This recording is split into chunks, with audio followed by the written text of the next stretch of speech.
Selamat datang teman-teman. Kali ini kita akan belajar bersama mengenai hukum perdata material, khususnya mengenai pengertian atau apa itu hukum perdata material dan juga ruang lingkup atau apa saja yang termasuk di dalam hukum perdata material. Baik, kita mulai.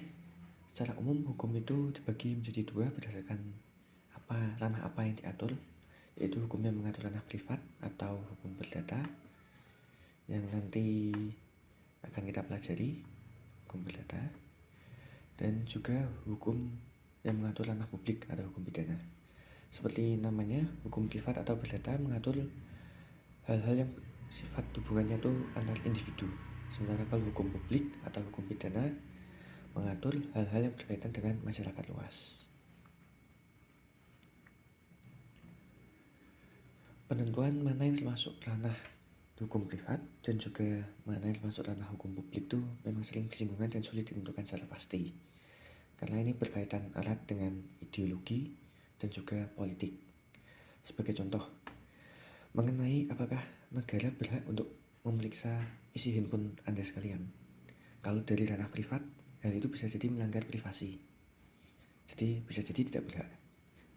Kalau ranah publik, kemungkinan bisa jadi negara itu berhak memeriksa karena berkaitan dengan keamanan negara seandainya Anda berkaitan dengan teroris dan semacamnya. Dilema mengenai mana yang termasuk ranah privat dan mana yang termasuk ranah publik bisa kita lihat juga di Undang-Undang Monopoli Usaha dan juga Undang-Undang Pokok Agraria tentang kepemilikan tanah. Juga banyak undang-undang lainnya.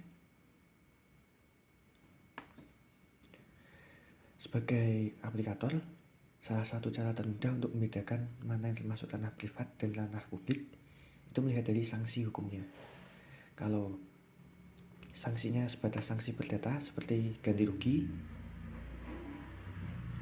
maka kemungkinan besar masuknya dalam ranah privat, hukum perdata. Tapi kalau sanksinya langsung bersifat pidana seperti kurungan badan, hukuman mati, kemungkinan besar ia termasuk ke ranah publik atau hukum pidana. Namun untuk lebih tepatnya kita memang harus melihat pasalnya secara langsung.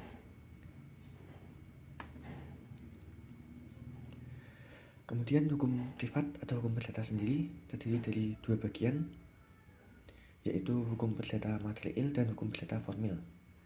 Hukum perdata material isinya adalah apa aturannya, kalau yang formil bagaimana cara menegakkan aturan tersebut. Misalnya Anda dua bersaudara, laki-laki dan perempuan, entah Anda laki-laki, entah Anda yang perempuan. Nah, di hukum perdata material, Anda bisa melihat berapa besar warisan yang nanti akan Anda dapatkan. Kalau saudara Anda tidak terima dengan pembagian tersebut lalu jadi sengketa, tata cara mengurus sengketa tersebut di pengadilan Anda bisa temukan di hukum perdata formil. Untuk kali ini kita hanya akan bahas mengenai hukum perdata material saja.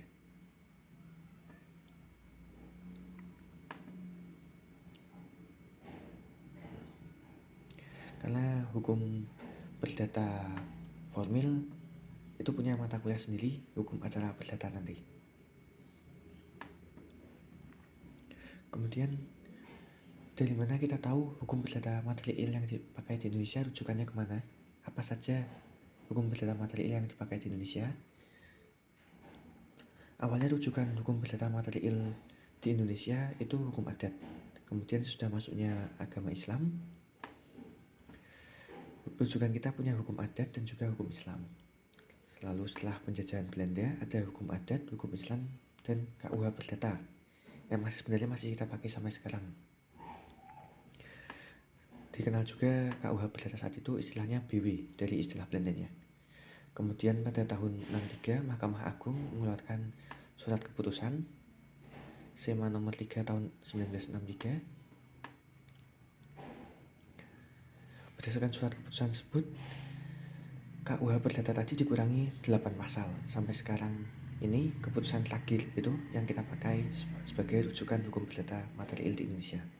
Jadi ada 3 rujukan atau 3 sumber hukum perdata material di Indonesia, yaitu hukum adat, hukum Islam, dan KUH Perdata yang sudah dikurangi 8 pasal tadi. Untuk KUH Perdata sendiri ada beberapa undang-undang khusus yang bisa menyimpanginya berdasarkan asas lex specialis derogat lex generalis. Akan kita bahas nanti. Dari ketiga sumber tadi, hukum Islam dan hukum adat ini akan dibahas di mata kuliah lainnya. Khusus kali ini kita hanya akan membahas mengenai KUH Perdata saja.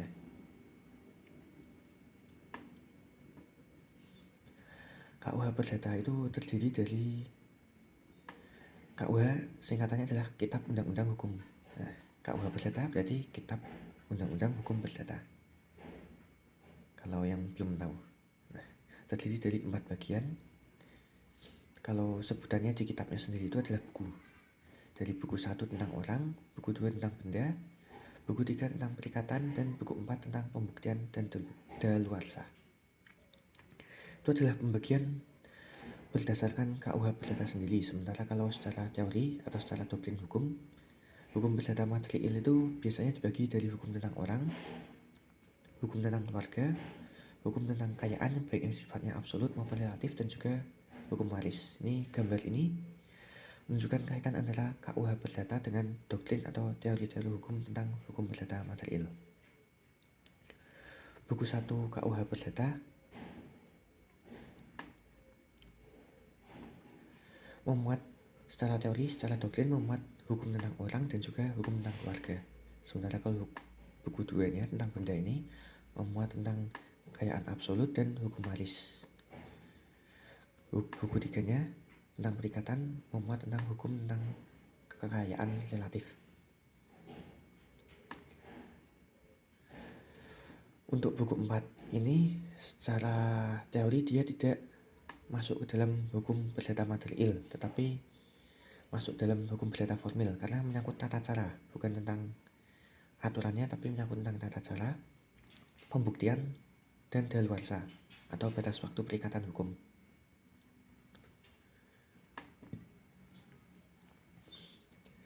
Kemudian seperti yang telah disampaikan sebelumnya, ada beberapa undang-undang khusus yang dapat menyimpangi KUH Perdata. Jadi ketika pasal di undang-undang tersebut berbeda dengan pasal yang ada di KUH Perdata, yang dipakai adalah pasal di undang-undang tersebut. Ini berdasarkan asas hukum lex specialis derogat lex generalis atau hukum yang sifatnya khusus mengesampingkan hukum yang sifatnya umum. Untuk buku 1 KUH Perdata dikesampingkan oleh undang-undang tentang perkawinan.